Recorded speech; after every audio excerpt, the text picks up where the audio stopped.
Okay, so how are you today, Miss Joyvine Bandiola? I'm okay, sir, madam. Okay, kindly introduce yourself.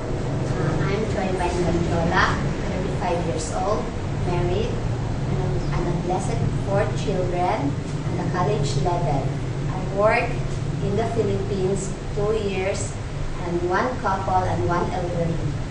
Okay, so may we know your main duties from your previous employer? My main duties in my first employer are making their food and medicines, sir, madam. Okay, so please state to us your daily activities from the morning you wake up until the night you went to bed. When I wake up in the morning, I see to it that I cook the food and the medicines of my patients, sir, madam. Okay, since this is your first time to work abroad, how will you overcome homesickness? Keeping myself busy and doing my tasks, sir, madam. Okay, so are you willing to learn how to cook Chinese food? Yes, sir, madam. Okay, so what if cooking Chinese food is very hard to get the taste of your employer? Are you still willing? Yes, sir, madam. Okay, so what if you committed mistake and your employer scolds you? What will you do? I ask sorry to my employer and never do it again, sir, madam. Okay, so on your holiday, what will you do before you go from your employer's house? I ask permission first to my employer and I will go home again, sir, madam. Okay, so what if the mother of your employer cannot speak English? How will you communicate with them? I communicate with them through sign language, sir, madam. Okay, so how will you communicate to an elderly person?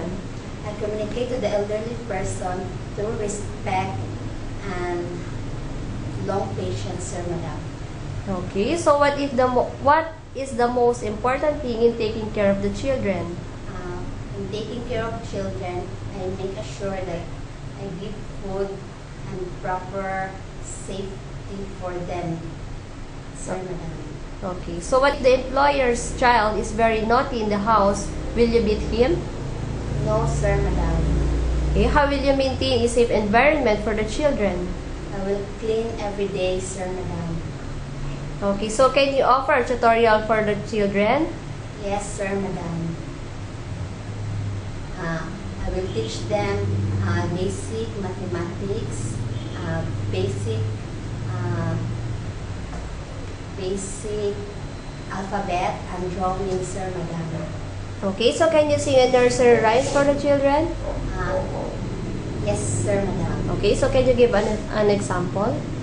I have 2 hands, the left and the right.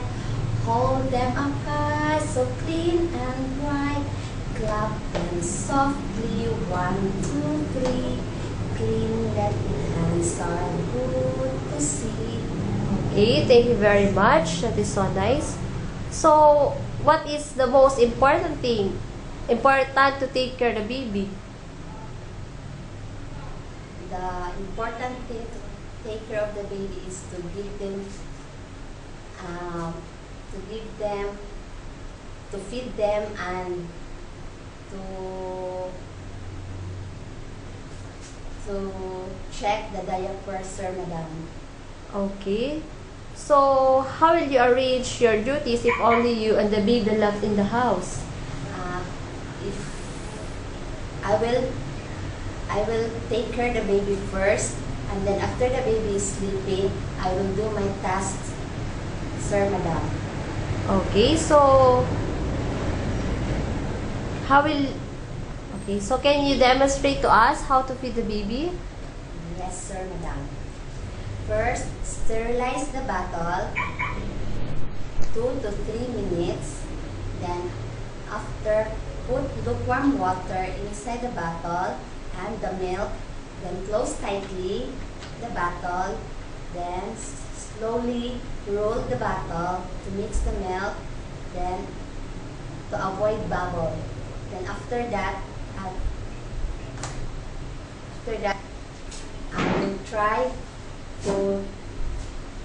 I will try the temperature of the milk. If it's okay, then set aside. I will get the baby and to feed her.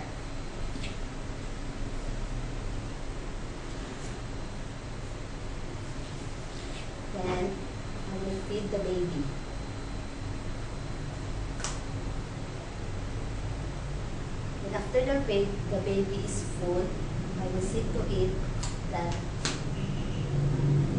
I will see to it that the baby is in my and burp him 3 times. Then after the baby is asleep, I will put the baby back to the crib.